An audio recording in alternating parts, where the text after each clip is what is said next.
Você está vendo a história ser escrita diante dos seus olhos porque a Petrobras conseguiu a liberação para começar a exploração na margem equatorial. Nesse vídeo eu quero te mostrar essa notícia, te trazer mais informações do que a margem equatorial pode significar para a Petrobras e, obviamente, quais são os impactos dessa nova região nos concursos de uma forma geral, porque eu sei que você sonha em passar num concurso da Petrobras, está começando a estudar para esse concurso e tem muito interesse nesse tema. Então, vamos começar olhando aqui a notícia que a própria Petrobras divulgou aqui no site, da agência Petrobras. E a notícia é que a Petrobras obtém a licença de operação para pesquisa exploratória em águas profundas do Amapá. Ou seja, a Petrobras vai poder começar a explorar petróleo, vai poder começar a perfuração lá no Amapá, em um bloco que ela já tinha muito interesse em explorar há alguns anos. Ela já está nesse processo dessa licença há algum tempo.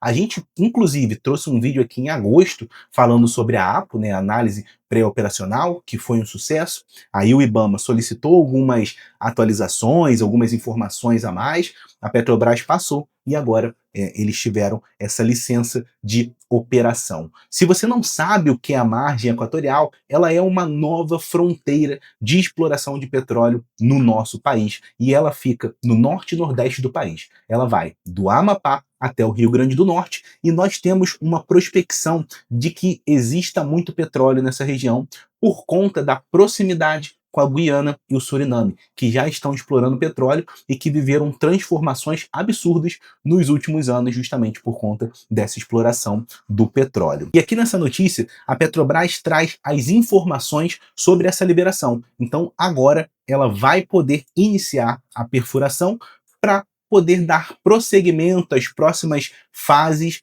de desenvolvimento ainda do projeto, de desenvolvimento dessa produção.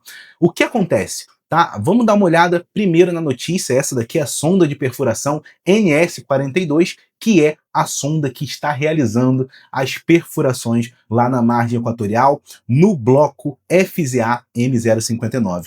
Então isso aconteceu no dia 20, a Petrobras conseguiu essa liberação e ela vai começar justamente por esse bloco que fica 500 quilômetros da foz do Rio Amazonas e a 175 quilômetros da costa, lá na margem equatorial. Então um ponto de muita atenção foi toda a questão ambiental, por ter essa proximidade de 500 quilômetros da foz do Rio do Amazonas. Então, apesar de ser na margem equatorial, tem uma certa distância, sim, até a foz do Rio Amazonas. E a Petrobras, em todo esse primeiro procedimento, ela precisou mostrar que ela tinha resposta para caso acontecesse algum vazamento e algum incidente durante as operações, mas tudo que a gente conhece mostra que a Petrobras é a melhor petroleira do mundo, a mais segura para fazer a operação da margem equatorial.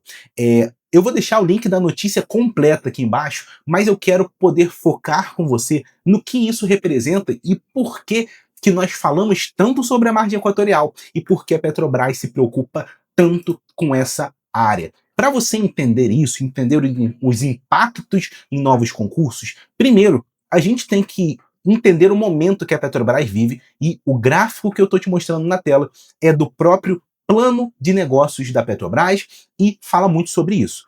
É muito simples de entender. Aqui é a produção esperada da Petrobras ao longo dos próximos anos. Hoje, ela tem uma produção de 2,8 milhões de barris.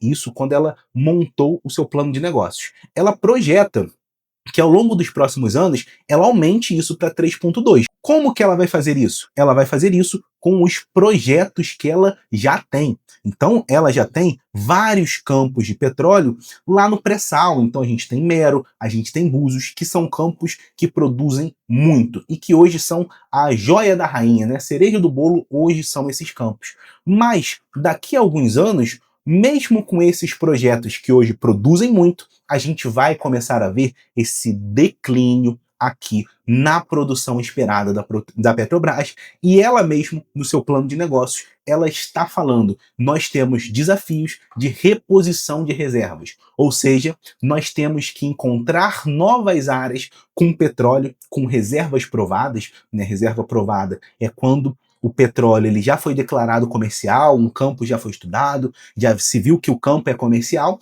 e você consegue estimar aproximadamente quanto petróleo se pode produzir naquele campo, né? Porque nem todo petróleo você produz, então você tem toda uma engenharia para chegar nesse valor. Mas a Petrobras vive esse momento de desafio da sua reposição de reservas. E por conta desse desafio é que surgem as novas áreas de exploração. E entre elas, a principal, a maior hoje, é a margem equatorial. Nesse infográfico, a Petrobras está mostrando o que ela está prospectando para os próximos anos e qual é o investimento que ela vai fazer. E quando a gente olha para o que nós estamos falando hoje, que é a margem equatorial, a gente percebe que a margem equatorial vai receber 38% do investimento exploratório da Petrobras, sendo que ela vai ficar, né, praticamente empatada com áreas como o Sul e Sudeste. E a gente tem que colocar na conta que o Sudeste, a Petrobras já explora, então ela já conhece, ela já tem uma noção muito melhor.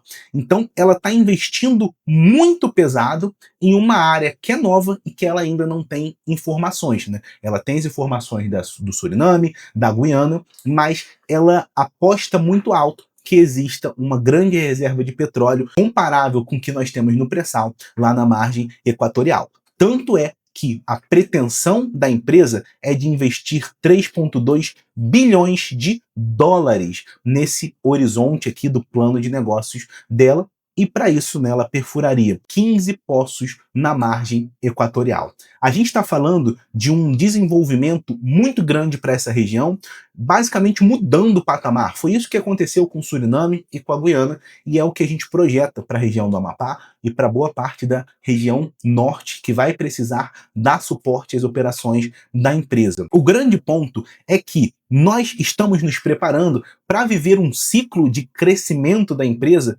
muito parecido com o que foi do pré-sal, né? Com a descoberta do pré-sal em 2006, a gente teve um crescimento da empresa muito grande. E eu até trouxe esse gráfico para poder mostrar esse crescimento para vocês. Então, nesse gráfico, a gente tem o número de funcionários na empresa ao longo do tempo. Foi um gráfico que eu fiz há algum tempo atrás e eu trago ele aqui para mostrar a ordem de magnitude da quantidade de funcionários que a empresa ganhou ao longo do tempo, mas que ela perdeu. E perdeu por quê? Muita gente sempre fala disso. Programas de incentivo à demissão voluntária. Então a Petrobras ela oferecia um valor para algumas pessoas, né, pessoas que poderiam se aposentar, pessoas de determinados projetos que estavam em desenvolvimento na época pós-Lava Jato, e muitas pessoas quiseram sair, né, receberam 200, 400 mil, um bom valor para saírem da empresa, e algumas quiseram sair, né? Por isso teve uma queda tão grande. Mas, falando do crescimento, em 2006 a gente tem a descoberta do pré-sal, e de 2006 até 2013 a gente vive um ciclo de crescimento muito grande.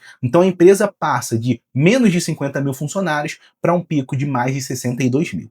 Deixando muito claro que aqui eu estou falando apenas de funcionários Petrobras, então não entra Transpetro e não entram outras subsidiárias. Eu estou olhando só para Petrobras em si. Mas com certeza esse mesmo crescimento que a gente viu na Petrobras, ele foi seguido também por um crescimento da Transpetro, por toda a necessidade de infraestrutura que a gente precisa quando a gente começa a explorar petróleo em novas regiões. Porque, obviamente, esse petróleo ele vai ser explorado, vai ser retirado de debaixo da terra e ele precisa ser exportado para a terra para um terminal. E quem faz isso é a Transpetro. Recebe esse óleo no seu terminal e ela vai fazer, né, o transporte desse óleo até as refinarias da Petrobras. Então é uma cadeia. Se a Petrobras cresce, a Transpetro também vai crescer. E vivemos esse ciclo até 2013, e de 2013, né, até 2022 a gente teve um ciclo de queda muito motivado por conta do pré-sal e por uma crise geral, né, que se instaurou no país. De 2022 para cá, o que nós estamos vendo é uma volta à tendência de crescimento. Mesmo que a gente já tenha tido alguns concursos, tivemos o concurso de 2021 para nível superior, convocando todos os aprovados, concurso 2023.1, convocando todos os aprovados, né, concurso de nível médio técnico, e o concurso 2023.2, que está em convocação e foi um edital muito grande, mas o grande ponto é que para a empresa continue tocando os projetos que ela tem hoje, né, lembrando, a Petrobras ela se propôs a construir 12 novas plataformas até 2030, e essas plataformas não são para a margem equatorial, são para o pré-sal. Então nós estamos falando de um aumento de demanda por funcionários para essas plataformas também, que vão ser construídas, e depois disso, um aumento na demanda também para o pré-sal. Então, o que a gente está vendo é um momento em que a Petrobras tem muito esse esforço de encontrar novas reservas e aumentar também a sua produção. E, naturalmente,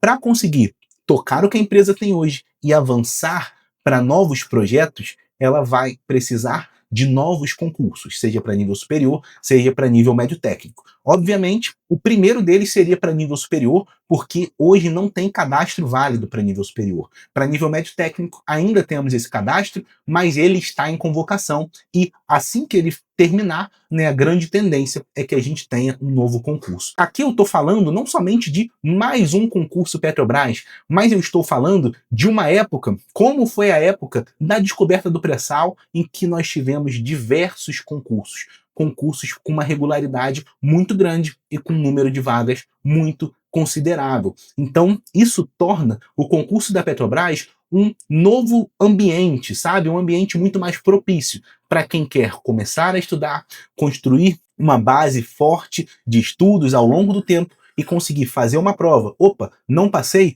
Você saber que daqui a algum tempo você vai ter um novo concurso para poder tentar novamente e não jogar também os seus estudos fora. E agora nós estamos esperando os próximos passos do desenvolvimento da margem equatorial e naturalmente agora é seguir com essa exploração, né, com essa perfuração que deve levar aí uns 5 meses e depois avaliar a comercialidade desse campo, verificar se realmente tem petróleo e comprovar todas as descobertas que hoje são grandes expectativas.